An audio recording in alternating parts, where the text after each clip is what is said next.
visual information in augmented reality from malicious application developers. This is a joint work with J.K. Jensen, Amir Rahman from Stony Brook University, and Robert Kuhnel. To walk through this paper, I will first introduce current state of mobile AR privacy.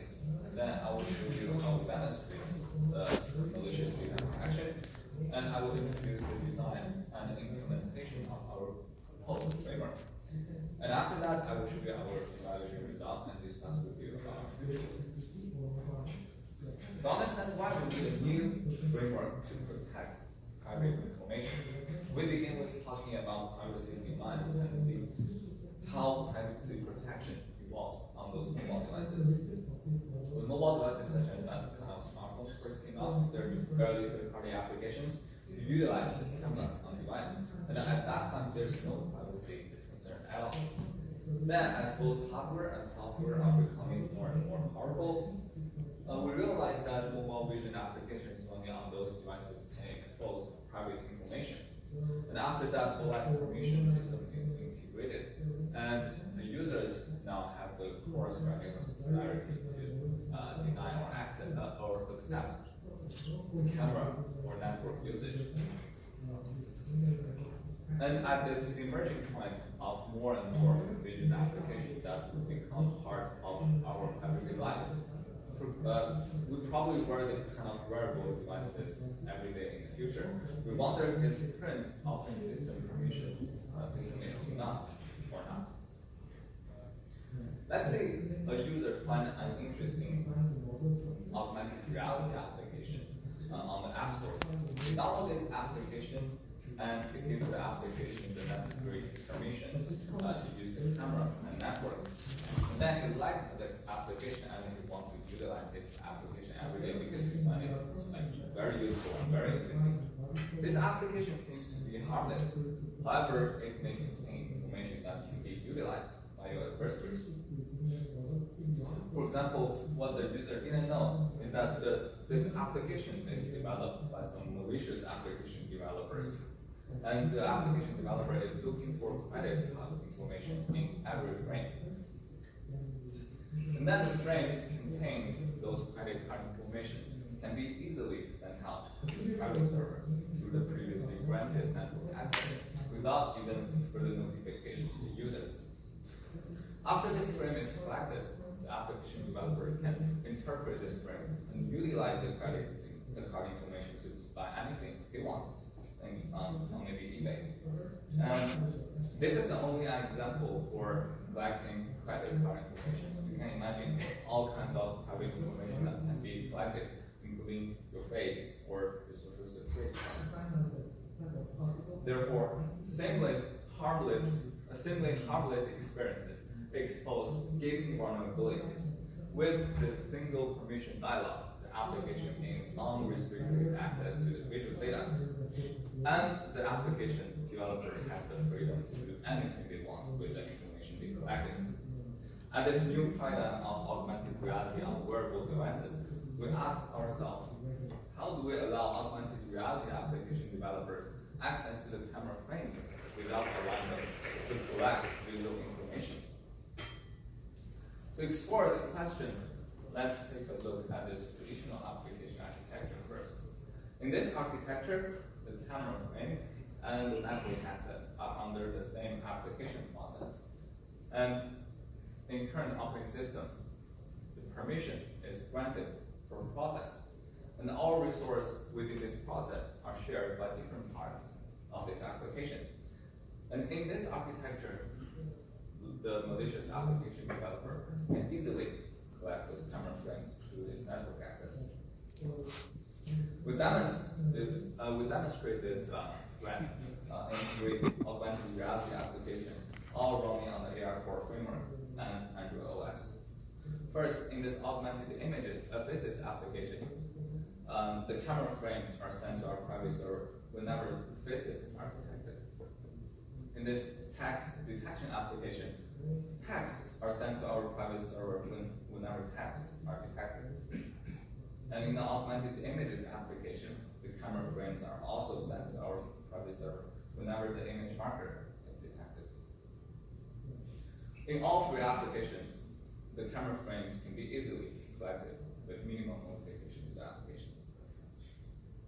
Related work try to address this problem through multiple aspects. For example, Android try to control the private information by analyzing the information flow. Darker system try to hide the visual information from the application developers by providing opaque handlers. And Luminar and Casper systems try to enforce these policies at runtime. However, none of them are suitable for performance-sensitive vision applications such as augmented reality because of the computational overhead. So to this end, we introduced an application-level development framework to protect visual data from network collection where there are specific flow control policies. Compared to the traditional application architecture, our proposed framework focuses on separating the application into two parts. Those two parts have different tasks, and by defining policies in between, those two parts cannot communicate with each other easily.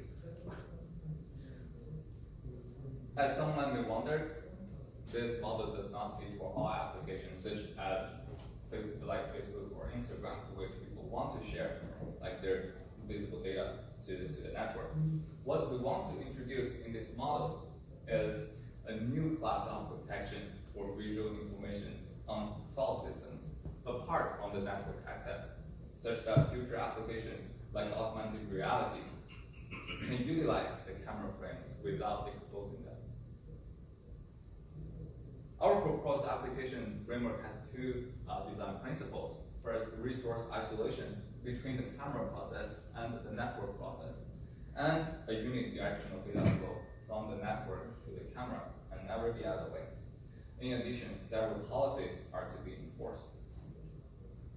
Resource isolation is realized by separating the application into two processes, which is the camera process and the network process. Camera process is the main process for maintaining the AR experiences. It captures the frames, operates on them, and renders them to the users. Sometimes the users still need some information from the network, such as log into their private account or download some content. So the network process is responsible for maintaining the network communication. By fully isolating the network process from the camera frames, we added another layer of protection to user private information. Process separation is already sufficient to separate camera access from the network, and we rely on current operating systems to grant proper permissions to the camera process and the network process, and to conduct policy enforcement.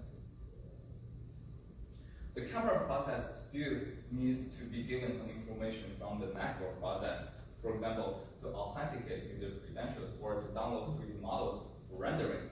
So we still enable a unidirectional data flow from the network process to the camera process, so that the network process has the freedom to send anything to the camera process and never the other way. There are several policies that needs to be enforced. First, camera process must not have access to make any network call. Second, network process must not have access to the camera frame or anything inferred from it. Third, the flow of information between those two processes must only be from the network to the camera and never the other way.